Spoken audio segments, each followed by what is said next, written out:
Oh, like, what does it mean in verse 17 when it talks about judgment beginning at the house of God, and then whenever it talks about the righteous is scarcely saved? Well, let's look at it. Verse 17, for the time has come for judgment to begin at the house of God. And if it begins with us first, what will be the end of those who do not obey the gospel of God? But we have to stop and remember the word judgment has more than one meaning. I think we often just assign the idea of judgment to being about salvation, heaven or hell, which way you're going to go, what is God, what's he going to judge? But there's also just judgment in the sense of discernment, figuring out what's what, of judging, of discipline.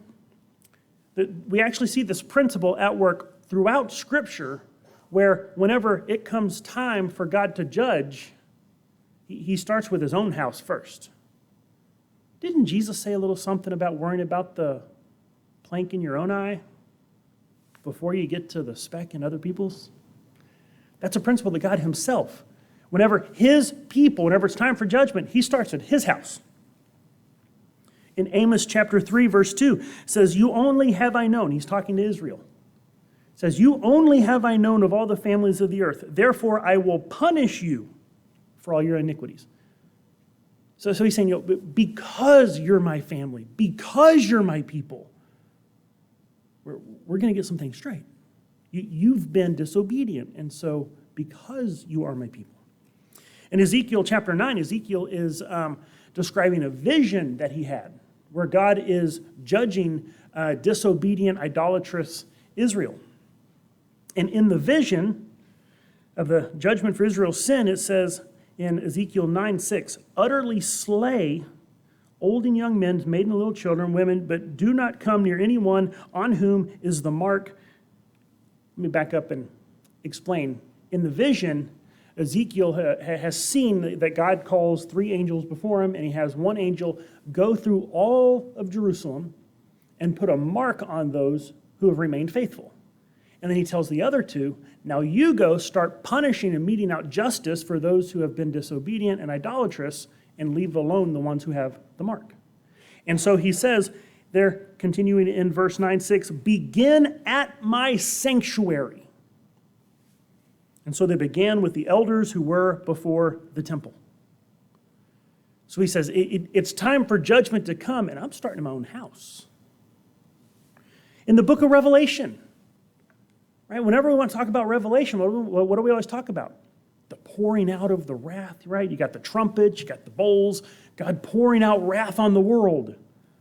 But actually, what's the first few chapters of Revelation about? It's letters to churches, where Christ is saying, look at what y'all have got wrong. You've turned away. You've left your first love. You have begun following other things where you are no longer following Christ. So judgment, even in Revelation, at the end of times, whenever it's laying out the priorities of God, judgment starts in the house of the Lord. However, we have to remember that because we are God's children, we are in the family of God, judgment has a different meaning for us. It's a purifying judgment. Remember Hebrews chapter 12, verse 6, it says, whom the Lord loves, he chastens. And he scourges every son who receives him. It's a disciplining judgment. It's a disciplining, purifying judgment. Right? The picture that's always used is the idea of a refiner refining gold. You heat up the gold, and all the dross and imperfections float to the surface, and they scrape those away. Right? The fire is not pleasant, but it is purifying. As the scripture says, no one enjoys discipline. I mean, whenever you're being disciplined, it's not fun, but you know it's for your good. And so judgment begins at the house of the Lord, but it is a purifying, disciplining judgment. And we are Christians.